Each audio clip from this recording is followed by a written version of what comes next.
Hey, Pascal, it's Mike Anderer from Blue City Radio. Thanks for the time. Hi, Michael.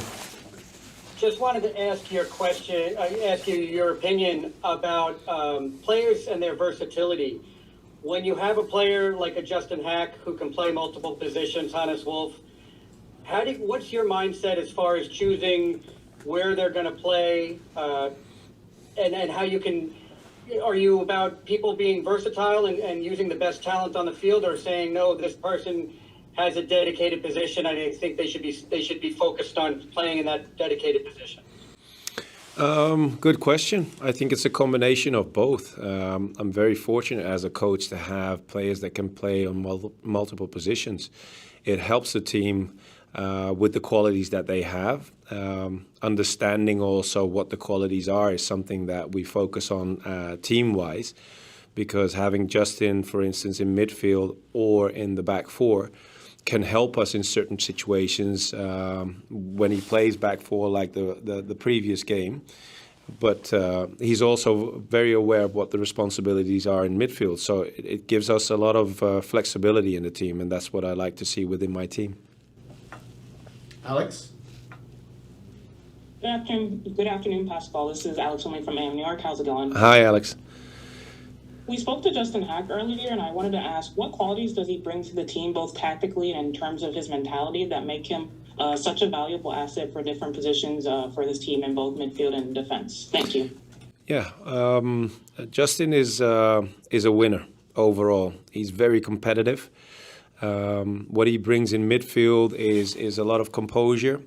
Defensive awareness is something that is more on his side. So we're trying to keep him, develop him also on the ball in decision making going forward.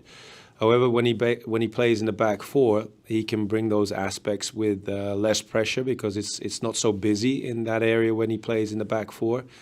And then he brings the composure on the ball that we're looking for as well. So it's very interesting to see him in several positions. But his winning mentality is something that stands out by far. Chris? Hi, Pascal. Chris Campbell from the outfield. Just wondering on update on Tayvon Gray's injury. I know it was a couple games ago, but I'm assuming he's out on Saturday. But if you can just give an update on the severity and how long he may be out for. Thanks. Okay.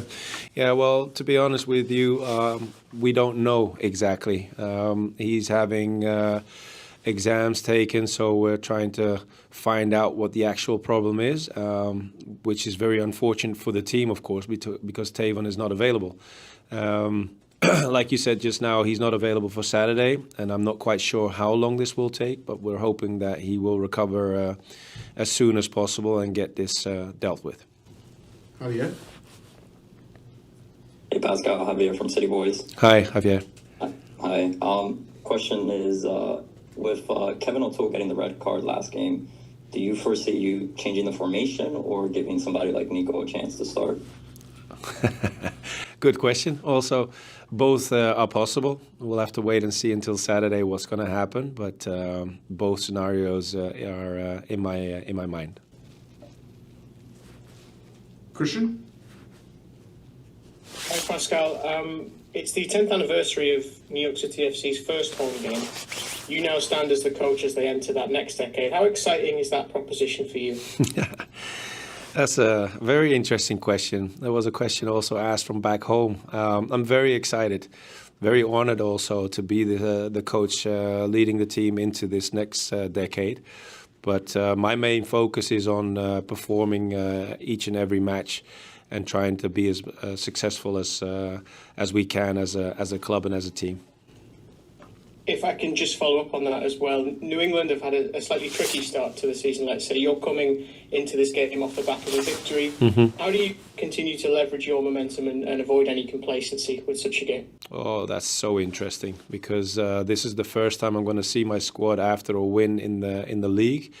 Obviously, I've seen them perform after a win in pre-season, but we all know that the league can bring something extra.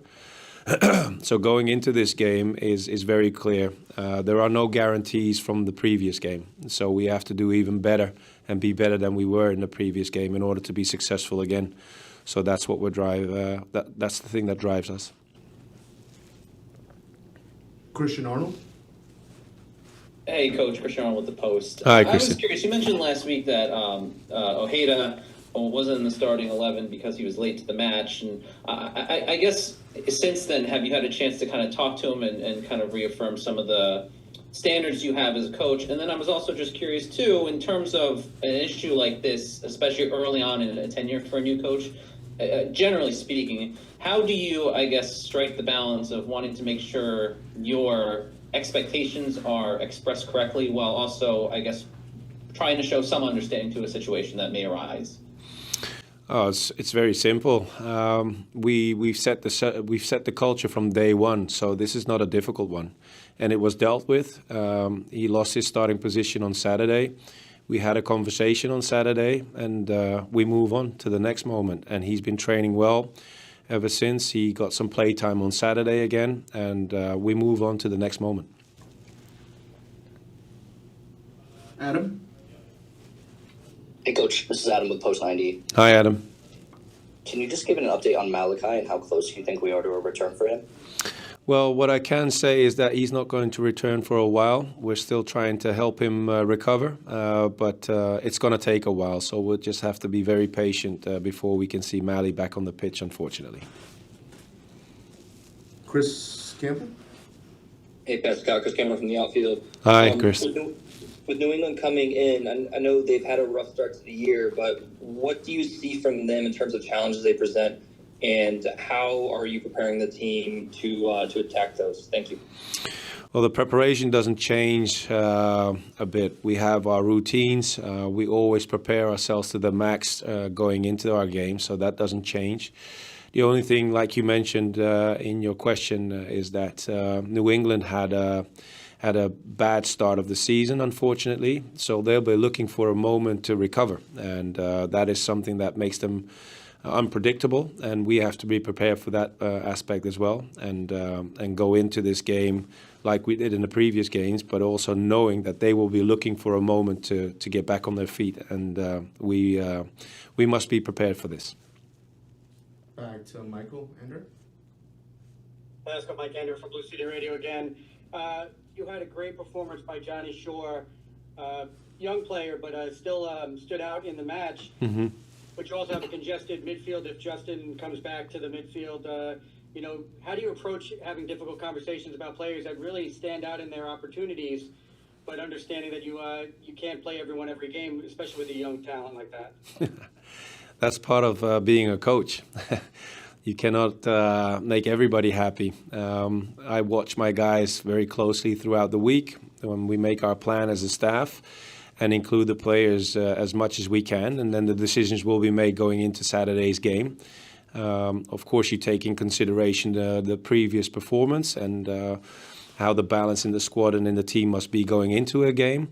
But I mentioned this also after the game on Saturday concerning a few other situations. My approach is always team first, so that will never change.